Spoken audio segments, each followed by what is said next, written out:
In case you haven't noticed, everything is getting more expensive. What I have on my screen here is from Fred, who I had other videos on retrieving data from there. This is the Consumer Price Index for all urban consumers, and I've indexed it to January of 2020. And what this is saying, this red line, indicates that prices are up about 21% over this time period. I'm recording in the middle of September of 2024. So prices are up, and here's a more concrete example. Over the past 5 years, grocery store prices are up about 28%. Everything is more expensive. Now, as a consumer, that pains me quite a bit. But as a pricing professional, I kind of understand where these companies are coming from. And there's usually a little bit of logic to why companies are thinking about raising their prices. And the short answer is, most of the time it works. But if you are in a boardroom or you're an executive or a leader, you probably want to have some kind of idea of what the change in volume would need to be to support a price increase. And the short answer for that is to use a volume hurdle calculation, or sometimes people would think of it as a break-even calculation. Now, when I was researching this, I just wanted to see what other people had written about it, and I'm showing in Google here. This is Wigloff Journal. This is my former professor, Tim Smith. He's fantastic. You should definitely take a look at this. But right down here, there's a blogger thing, pricingtoolbox.blogspot.com. And if you click on it, it'll take you here. I'd forgotten. I already have written about this pretty extensively. I use some beer examples. I'm not going to use them today. But the funny thing is that over on the side, I can see a series of articles that I wrote in October and November of 2016, and what happened is about this time I met the woman who would become my wife, so obviously I became very busy because I was interested in something else. Anyway, I have the interest in revisiting this topic, so I think that's what I'm going to do. Now over here, let's start with a couple equations, and let me zoom out just to make sure that we can see everything on one page. Zoom in tiny bit more. Okay, first things first. I mentioned Professor Tim Smith before. Right here, there is a wonderful textbook, which I have a first edition copy, that's actually signed by Professor Smith, right there, if you can see it. Anyway, this is a great place to go read about tons of topics related to pricing, but it introduced me to the concept of the volume hurdle, and that was back in 2011. So I've been thinking about this for a long time. Real quick, I'm going to flash up on the screen. This is the Amazon page for the Pricing Strategy and Discounts book. I am not going to have an affiliated link because for a lot of reasons I don't really care how Amazon does business, but it is pretty easy to figure out how to get this book. Anyway, here are the equations I care about. This is the volume hurdle equation that's in the book. The percent change in quantity has to be greater or equal than the changes in contribution margin. The idea being, if I'm going to change my prices, whether up or down, that's going to have an impact on how many units or quantity I would need to sell in order to break even, right? A higher price means I can sell fewer units. A lower price means I have to sell more units to make up for it. That's the basic intuition. Right here, I included, just in case you're not familiar with, and I should have put some subscripts on here. We can do that together, right? But the idea is that if you're not familiar with what a contribution margin is, this is a fine way to do it. Okay, subscript, and we'll do it one more time. So this is just kind of a helper formula in case you aren't super familiar with what it means to say a contribution margin. The whole point, though, is I'm looking at the change in price and cost less the original price and cost. The final thing, which we're going to see in a couple of examples I've put together, is this, I don't have a fancy name for it, a rearranged volume hurdle equation, because this is what I'm going to use in the examples that I have. Now, don't worry too much about this one. Oh, and once again, I forgot to put in my subscripts. Let's get fancy and do it together. The point of this is I rearranged the formula in a way that I think yields a result that most people think about. The common setup for this is that executives or business leaders somewhere are going to change prices, and they want to have an understanding of what kind of additional units they're going to need to sell in order to break even. So that's what we're going to take a look at. And right now, something that is at the top of my mind is this example 1. In Hulu, they are raising their prices. Right here, I have from their website this package. Well, all of their packages are going up in price. The one that I didn't realize I'm subscribed to is this Hulu, no ads, plus live TV, plus Disney. I got a little guy at home. He loves Disney. And this ESPN Plus thing. Currently, they are at $89.99 a month, which by itself is already outrageous, but okay, here we are. And down here in the kind of footnotes, the prices are going up to $95.99 per month on October 17th. So that's what's going to happen soon. And I'm not going to pay it. I've already canceled the thing. But we should take a look at what the internal conversation at Hulu was when they were considering all these price changes. So let's scroll over here, and I want to make sure we understand what the situation is. Hulu's raising prices on its subscription plans, and I'm just considering that one, but the logic could apply to any of the programs that they have. Their most expensive tier is going up 89 and change to 95 and change. Okay, the question I want to answer is, how many subscribers can Hulu afford to lose after this price increase and still make more money? Is this a creative decision or not? So some of these inputs that I need are, well, they're right here. I have my price. I'm going up from, initially it's at $89.99 up to $95.99, and a quick percent change on those, 6 2/3%. The cost, I have to be honest with you, I don't know what their cost structure is. That seems to be guarded pretty covetously. And I just slugged in a number that seems reasonable to me. It's probably about $40, maybe it's 50, whatever. The point of this one is the cost, while it does impact the calculation because we're looking at a contribution margin, what I'm trying to illustrate here is how the price is really a huge driver of what's going to happen on the units. And in a little bit here, when I get to example 3, I'll show what happens when prices and costs change. But for now, let's just say the costs are being held constant. They're just raising prices, trying to get more. I did a little bit of research in this Backlinko tells me in this article right here that they have about 4,500 subscribers. I think they pulled that from Disney reports. So, okay, and I said 4,500. I meant 4.5 million subscribers on a given monthly basis. Of course, that's going to fluctuate a bit, but there's a lot of them. Okay, so I put all this together. My price has changed. I have this many units today. My cost didn't change.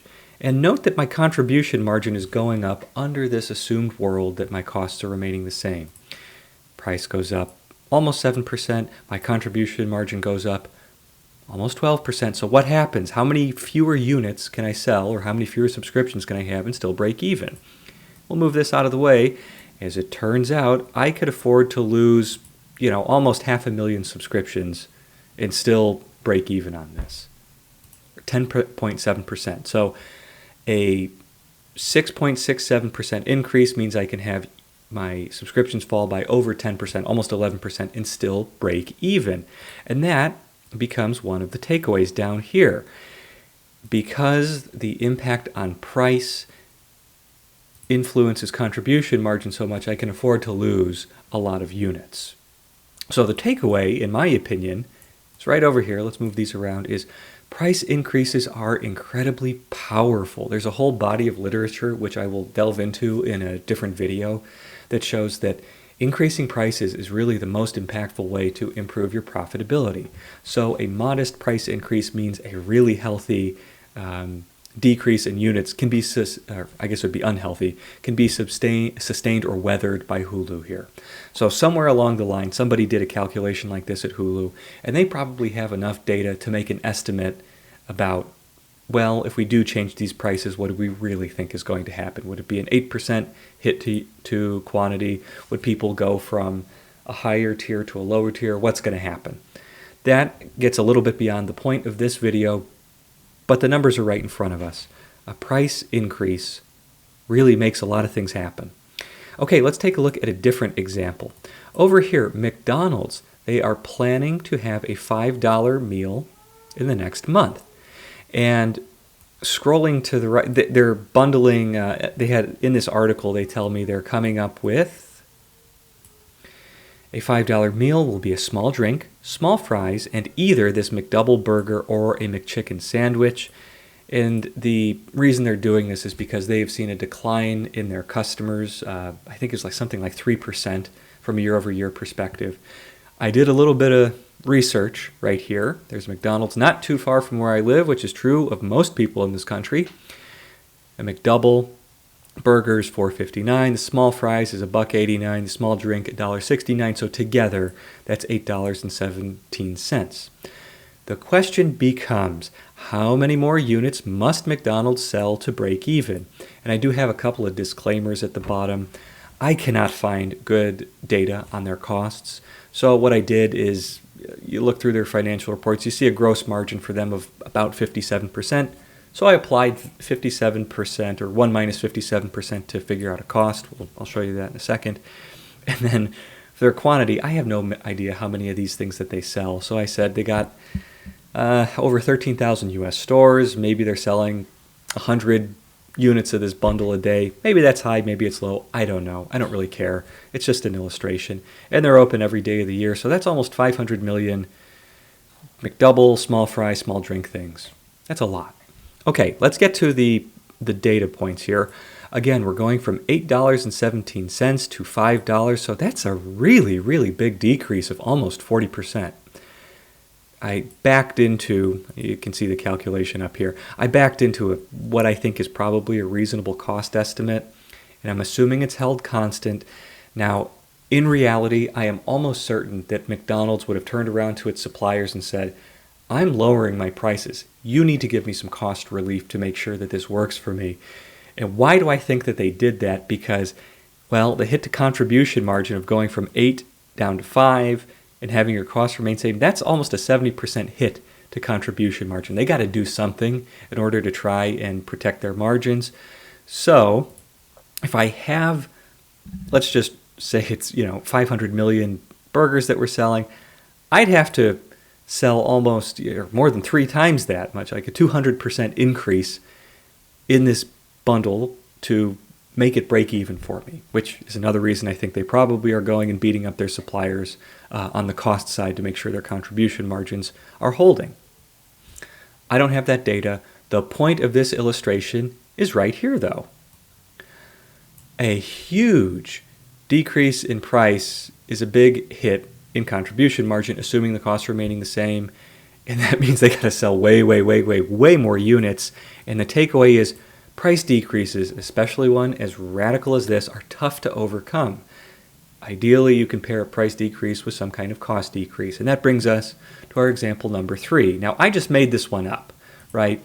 My company is facing a 10% cost increase from its suppliers. I need to protect my margins, but I don't want to push through that whole 10% to my customers in the form of a price increase. I want to share the pain. I'm taking 10. I'm going to push through 8. That's the idea that I am considering. But what I don't know, and I took this. This was from the McDonald's example. I obviously copied and pasted. We'll just move this up here. You'll forget you saw that.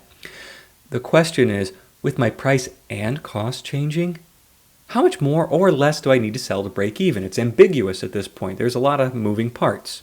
So let's go over here. Tail of the tape. And I made up all this data. My price today is $20. It's going to go up by 8%. And just to show you, 8% increase on 20 yields $21.60. That's great. I have it right here as a percent change as well.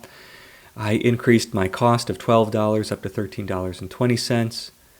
The first thing to notice right away is, in this situation, my contribution margin is still going up. Let's make that a little bigger and easier to see. There it is. And okay, this is a kind of a related rates issue, right? I have 8% on a much higher base here, so that tends to overwhelm what's happening on my cost. Yeah, it's a 10% increase, but it's on a lower number here. Okay, so I made up that I'm selling 50,000 units of this per year. Here's the drum roll moment. Even by eating some of this cost increase, I could still sell fewer units and break even. So I might want to have this conversation, which, yes, you're taking a price increase, Mr. or Mrs. Customer, but I'm taking some of it as well, sharing the pain. I think that's a decent message to take to the market. And that's kind of the conclusion here. Let's move this guy. A 10% increase in cost is overpowered by an 8% increase in price because of that impact on contribution margin in its different bases, like I already said. So the takeaway is that price improvement has a stronger impact on profitability than a change in cost. I have read all sorts of different literature on this one. Two of them that jump to mind. There's a Harvard Business Review article by Michael Marn, and then there's the 1% Windfall by Rafi Mohammed. And of course there are wonderful textbooks like this one from Professor Tim Smith that talk about why this is the case. I hope to pick it up in a different video. Regardless, this is what I was thinking about. This is the equation, or the function, I guess I should say, that has made me so interested in pricing for so many years. Price is incredibly powerful. You can cure a lot of what ails you by doing really well on price. So take this and use it. You can, of course, adjust the formula here. If I wanted to maybe only have a 7% increase, okay, I can still afford to lose some units by pushing price. What if I did 6? Okay, that's the break-even one in this particular example that I had. You could do a little bit of goal seek and get fancy with this, but the point is, this is an incredibly useful set of formulas, which I will pull up the equations again, that I think you could take and apply to any time a price increase or a price decrease is on the table. In my prior life, or actually in my current life too, you deal with a lot of salespeople who say, let's lower the price, but I'll make it up in volume. That might happen. That could be the case, but it's good to have a sanity check. If you're going to lower the price a lot, you need a huge or disproportionate increase in your volume to make up for it. Ideally, you can pair a price increase with a cost decrease, or a cost decrease with a price increase or decrease. You need to do something to basically manage the contribution margin. In this example, or even the McDonald's one, is probably the best one. This is where you need to play the game.